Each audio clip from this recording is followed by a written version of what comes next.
আন্দোলন চালিয়ে যাব। যতদিন না পর্যন্ত হাইকোর্টের এই রায় বাতিল হয়ে যাচ্ছে ততদিন পর্যন্ত আমরা রাজপথ ছাড়বো না। সারা বাংলাদেশে যত পাবলিক বিশ্ববিদ্যালয়ের স্টুডেন্ট আছে আমরা সবাই আমাদের এই রাস্তা অবরোধ করা চালিয়ে যাব। দরকার পড়ে আমরা মহাসড়কে যাব, সেখানে গিয়ে আমরা অনশন করব। আমাদের পরবর্তী কার্যক্রম একটার পর একটা চলতে থাকবে। কিন্তু আমরা এইটা নিশ্চিত, দাবি আদায় না হওয়া পর্যন্ত, কোটা বাতিল না হওয়া পর্যন্ত আমরা রাজপথ ছাড়ছি না।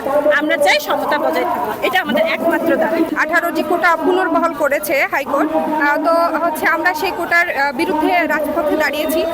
তো আমাদের দাবিগুলো হচ্ছে যে সকল প্রকার কোটা শুধুমাত্র প্রতিবন্ধী কোটা ব্যতীত সকল প্রকার কোটা হচ্ছে বাতিল করতে হবে।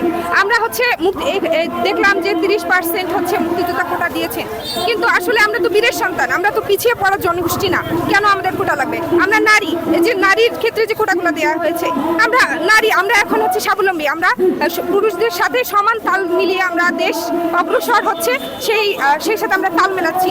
তো আমরা চাই সকল প্রকার কোটা বাতিল করা হোক, শুধুমাত্র প্রতিবন্ধী কোটা ব্যতীত। আর আমাদের কর্মসূচি আমাদের হচ্ছে যতদিন না এই দাবি আদায় হবে আমরা কর্মসূচি চালিয়ে যাব, এবং হচ্ছে আমাদের কর্মসূচিগুলো দফায় দফায় হবে এবং পরবর্তীতে আপনাদের জানিয়ে দেওয়া হবে।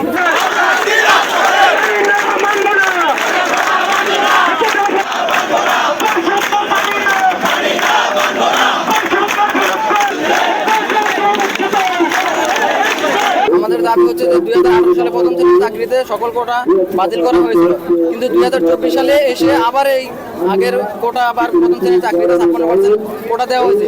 যদি 56% কোটা দেয় তাহলে হচ্ছে আমরা হচ্ছে মেধাবীরা চাকরি পাবো কিভাবে?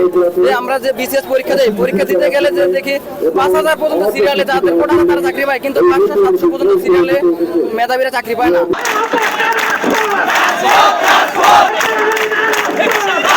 1971 সালে মুক্তিযুদ্ধ, 1952 সালে ভাষা আন্দোলন, এটা আমরা কেন করেছি? অবশ্যই পাকিস্তানের বৈষম্য থেকে মুক্তি পাওয়ার জন্য। কিন্তু বর্তমানে এসে কি হচ্ছে, আবার আমরা সেই একটা বৈষম্যের শিকলে বন্দী হয়ে যাচ্ছি। এই বৈষম্য থেকে আমাদের বের হতে হবে। বের হওয়ার জন্য আমাদের কি করতে হবে? অবশ্যই এই কোটা পদ্ধতিটাকে বাতিল করতে হবে। না হলে আমরা যে মেধাবীরা আছে ঝরে পড়তেছে, আমাদের বাপ মা, আমাদের আশেপাশে যারা প্রতিবেশী আছে, সকলের চাহিদা কি? সকলে চায় যে স্টুডেন্ট ভার্সিটিতে পড়তেছে, ভালো কোনো চাকরি করবে, আমাদের সমাজের উন্নয়ন করবে, আমাদের দেশের উন্নয়ন করবে। কিন্তু কি হচ্ছে, এখান থেকে বের হয়ে কেউ হতাশায় আত্মহত্যা করতেছে, কেউ চাকরি পাচ্ছে না।